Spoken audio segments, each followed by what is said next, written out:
Hi everyone, Gary Simmons here, and I have today with me Vaughn Garey. This is the second time we've gotten together to record some health education information. Vaughn is a very good friend of mine. He is, you have a master's degree in human sciences. Human science, yes. Right, and he's also a graduate of a very interesting school called Integrative Nutrition. The Institute for Integrative Nutrition. And some of the teachers there were like Deepak Chopra. Yeah, the faculty is phenomenal. Andrew Weil teaches there, Mark Hyman teaches there, Neil Bernard, very famous doctor. So Vaughn isn't probably wanting me to say this, but he was also a Rhodes Scholar. He studied in Oxford, right? And he's done some amazing things, and his work has actually inspired me to the point of raising my awareness and really making some dynamic shifts in my own health. And I think for that reason alone, it's worth listening to him. And within a few minutes, you'll be convinced yourself that he really knows what he's talking about. And so, since the first set of videos that we did, we put out a survey and we got some questions back that people had written in. And Vaughn, is it okay? Did you want to add anything to the introduction? Or? No, it's a wonderful introduction. Okay, all right. I wanted to dive right in. Sure. And I think the first thing that came up, one of the questions was regarding, you had mentioned in your last video about meds, about the mind state, exercise, diet, and sleep.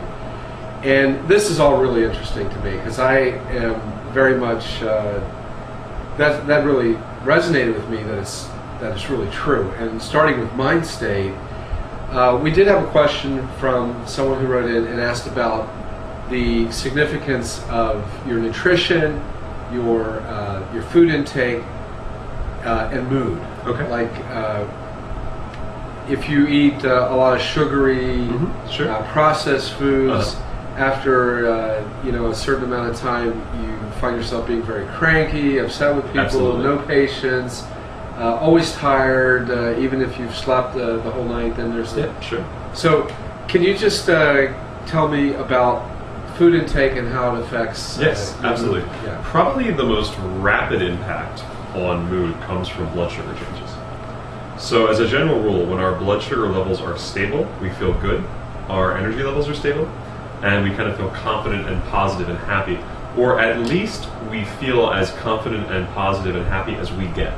So everyone sort of has their own emotional spectrum, which is determined by a lot of stuff. It's determined by your past and genetic factors and all sorts of stuff. But within your spectrum, when your blood sugar levels are stable, you feel pretty good. Now, when your blood sugar levels soar, you feel really good. But there's a problem, it's unsustainable. I see. So when blood sugar levels soar, it creates some chemical changes in the body, which basically end up causing a rush of serotonin into your brain, so you can get almost euphoric, and that's what a sugar buzz is, or a sugar high. But like any drug high, there's a flip side, and you tend to crash. And so as your blood sugar levels fall back down, the levels of serotonin and other positive brain chemicals also fall back down, and you start to feel really rotten. And you can feel very tired, and you can feel very cranky. So a lot of people spend their lives on this sort of emotional roller coaster between kind of feeling okay, feeling cranky, feeling okay, feeling cranky. And on some level, they may be related to food, maybe only subconsciously. What they don't realize is it's all being driven by blood sugar. And they're eating in a way that doesn't maintain stable blood sugar. It sends their blood sugar soaring, crashing, soaring, crashing, soaring, crashing, and their mood just follows suit. And the foods that do that are the rapidly digesting carbohydrates. White sugar, white flour, baked goods, white rice, snack chips, that kind of thing. So when we can find ourselves in an emotional state where something's gone wrong, and we reach for the comfort foods. We call them comfort foods. Absolutely. The donuts, the the Twinkies, whatever it may be, whatever your the menace is. So what do you do about that in order to sort of keep your blood sugar stable? Sure. Well, a few things. One, you want to eat sustainable comfort foods. So true comfort foods are foods that are going to cause your brain chemistry to shift in the direction you're wanting it to shift, but aren't going to bring you crashing back down. And butter in moderation is a great one. Butter really does help sort of sustain levels of calming neurotransmitters. It's interesting, butter helps make a neurochemical that acts a lot like alcohol. Alcohol, of course, relaxes us and it chills us out. And it does that because it stimulates a certain pathway in the brain. And you make a chemical called GABA from eating butter that is basically the real chemical that your brain uses to chill out that alcohol impersonates. So buttery foods are very comforting, and one thing about butter is when eaten in moderation, it's healthy, and it tends to cause far more gradual and sustainable shifts in brain chemistry instead of sort of a rapid rise and a rapid crash. High quality protein is also really, really useful. So like wild-caught salmon, grass-fed beef, free-range organic meats, those guys cause sustainable positive shifts in brain chemistry. And lower glycemic carbohydrates, which are the slow-digesting carbohydrates, so beans and whole grains. So it's interesting. So a healthy diet that balances healthy fats, proteins, and carbs, that lays the groundwork for healthy brain chemistry. But when you're kind of feeling bad and you want to binge and you want to make yourself feel good right away, those fields aren't so appealing. You want something that's going to hit you fast. So what I say to people is if you find you're in a pattern of comfort eating junk foods to make yourself feel better, don't try to stop it all at once. It's very, very challenging, and you're probably gonna deviate and crash. Instead, make sure that you take in those healthy, sustainable comfort foods. So eat some sockeye salmon, eat some wild rice, eat some broccoli with organic butter on it. And then if you do have a donut, or you have some ice cream, or you have some cookies, it's not going to impact your blood chemistry as severely because those healthy foods will be maintaining more stable blood sugar levels. So you'll still get the joy of eating it, and you'll still get a little brain chemical bump, but you'll have a base of healthy nutrition underneath it that will buffer the effect. So would it be right to say you eat the nutritional stuff first? Eat the nutritional stuff first. And then for dessert, absolutely. So if I make some brown rice and dal, for example, yes. some lentils with the curry spices and things like that, that's pretty comforting in and of itself. It is pretty comforting.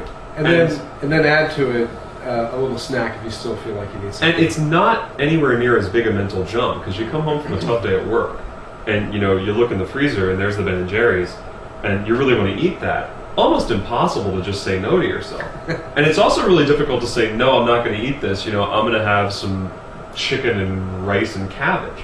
But if you say to yourself, you know what? My goal here is to really feel good, and I want to sure I want to enjoy the ice cream, but I want to feel good. I don't want to crash. I don't want to feel sluggish. I don't want to wake up tomorrow morning, feeling icky and having to drag myself out of bed. So what I'm going to do is I'm going to eat some healthy stuff that's going to sustain healthy levels of blood sugar and therefore positive brain chemistry, and then I'm going to have a little bit of this too for comfort. And it's easy to get yourself there. You sort of know you're going to treat yourself, you're going to be good to yourself, you're going to do something that tastes good and feels good instead of just worrying about your health, which no one really wants to do at the end of the day. Right. And yet you're still doing something proactive that really is good for you in the bigger picture.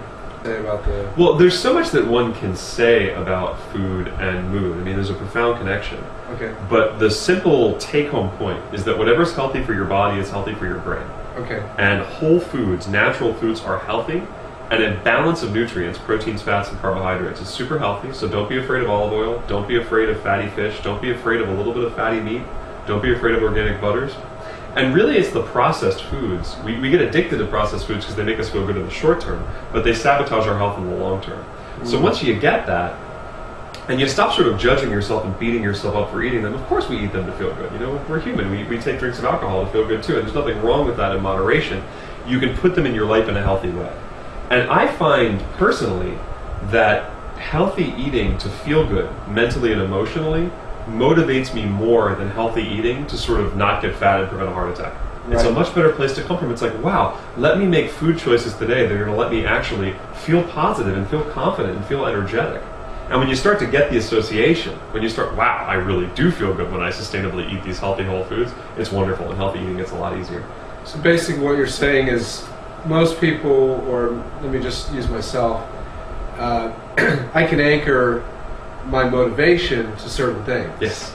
And if I anchor it to something that has more integrity and more authenticity than just the buzz of feeling good or something, that makes a lot more sense. But also what's interesting is that we are driven to feel good. I mean, as human beings, it's such a simple principle. Tony Robbins teaches this a lot. I think he does a great job when he teaches it. We are fundamentally motivated to feel good. And it's almost like we tell ourselves that to be better people, we need to ignore that and focus on more long-term important ends. Except then you're working counter to your own biological wiring.